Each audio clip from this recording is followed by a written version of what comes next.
સુરત મનપાના હોદ્દેદારોના નામની જાહેરાત કરવામાં આવી। સુરતના મેયર તરીકે માયાબેન માવાણીનું નામ જાહેર થયું। ડેપ્યુટી મેયર તરીકે સુધાકર ચૌધરીની વરણી કરાઈ।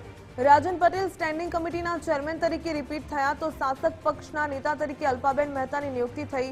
દંડક તરીકે ઉર્મિલા ત્રિપાઠીનું નામ જાહેર કરવામાં આવ્યું। શાસક પક્ષના નેતા તરીકે અલ્પાબેન મહેતાની નિયુક્તિ કરવામાં આવી તો દંડક તરીકે ઉર્મિલા ત્રિપાઠીનું નામ જાહેર કરવામાં આવ્યું। સુરતમાં નવા હોદ્દેદારોના નામની જાહેરાત કરવામાં આવી।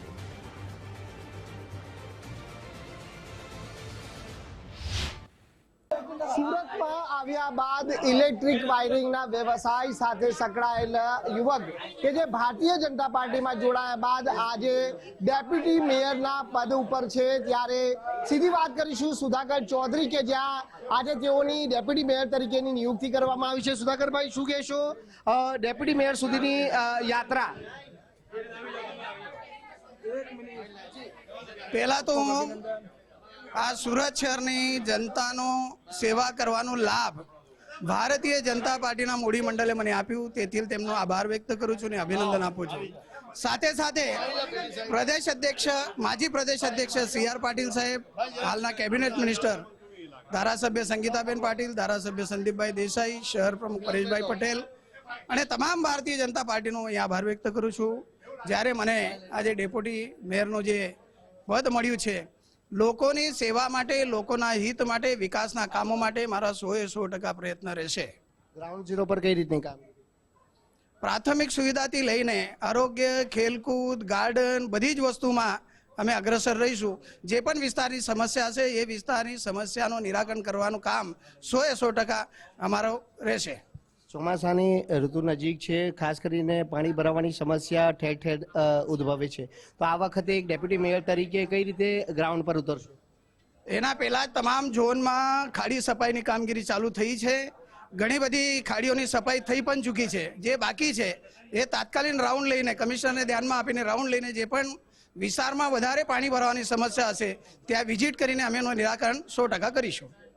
ડેપ્યુટી મેયર સુધાકર ચૌધરી કે જેમણે કહ્યું છે કે જે વિસ્તારોમાં પણ આર્થિક પાયાની સુવિધાના પ્રશ્નો હશે એ પ્રશ્નોનું નિરાકરણ લાવવા માટે તેઓ કટિબદ્ધ રહેશે અને જો આવી કોઈ સમસ્યા ચાલી હશે તો પાલિકા કમિશનરનું ધ્યાન દોરવા માટેની પણ તેઓએ ખાતરી છે તે હાલ આપી છે।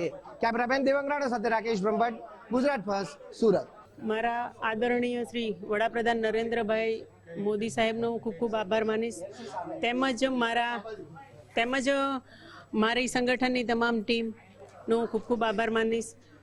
સાથી મારા કોર્પોરેટર મિત્રો, 30-30 વોર્ડના નાનામાં નાના કાર્યકર્તા જેણે પરસેવો રેડીને પણ મને જીતાડી છે, તે તમામ વોર્ડ લેવલના નાના કાર્યકર્તાથી માંડી અને નરેન્દ્રભાઈ સુધીનો હું સૌનો ખૂબ ખૂબ આભાર વ્યક્ત કરીશ। પહેલું ચોમાસું સત્ર ચાલુ થશે તો એમાં પાણી ભરાવાને લઈને જે પણ પ્રશ્ન હશે તે કટિબદ્ધ રીતે વોર્ડના તમામ કોર્પોરેટરો સાથે રહી અને પ્રશ્નો ઉકેલવાના પ્રયત્ન કરીશું।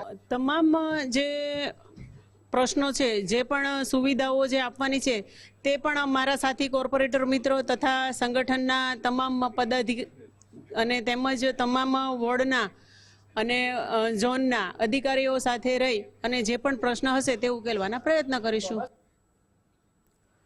સુરત મહાનગરપાલિકાની નવી પાંખ જાહેર કરવામાં આવી। રાજન પટેલ ફરી સ્ટેન્ડિંગ કમિટીના ચેરમેન બન્યા। ગુજરાત ફર્સ્ટની સાથે રાજન પટેલની ખાસ વાતચીત। શહેરમાં વિકાસના કામોને વધુ પ્રાધાન્ય આપવામાં આવશે। બાકી રહેલા તમામ કામો ઝડપથી પૂર્ણ કરાશે। વિકાસના કામોને વધુ તેજ ગતિ આગળ ધપાવીશું તેવું કહ્યું। સાથે જણાવ્યું કે પ્રજાને આપેલા તમામ વાયદા પૂર્ણ કરવા કટિબદ્ધ।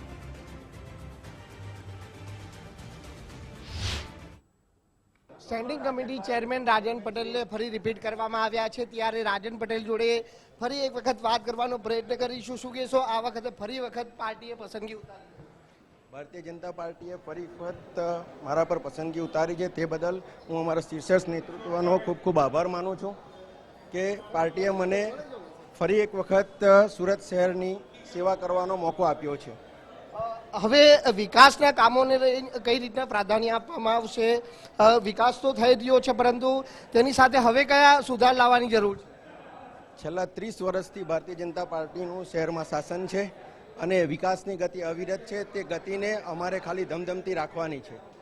400નું બજેટ ધરાવતી આ પાલિકા છે, તો આ વખતે સુરતના અંદર કયા વિવિધ વિકાસના વધુ વિકલ્પોને આગળ વધારવામાં પ્રાથમિક જરૂરિયાતના જે કાર્યક્રમો, જે અમારા પ્રોજેક્ટો છે તેને પૂરા કર્યા બાદ જે અમારા હાલના પ્રોજેક્ટો ચાલી રહ્યા છે તે પ્રોજેક્ટો સમયસર પૂરા થાય તે જોવાનું અમારી પહેલી પ્રાથમિકતા રહેશે.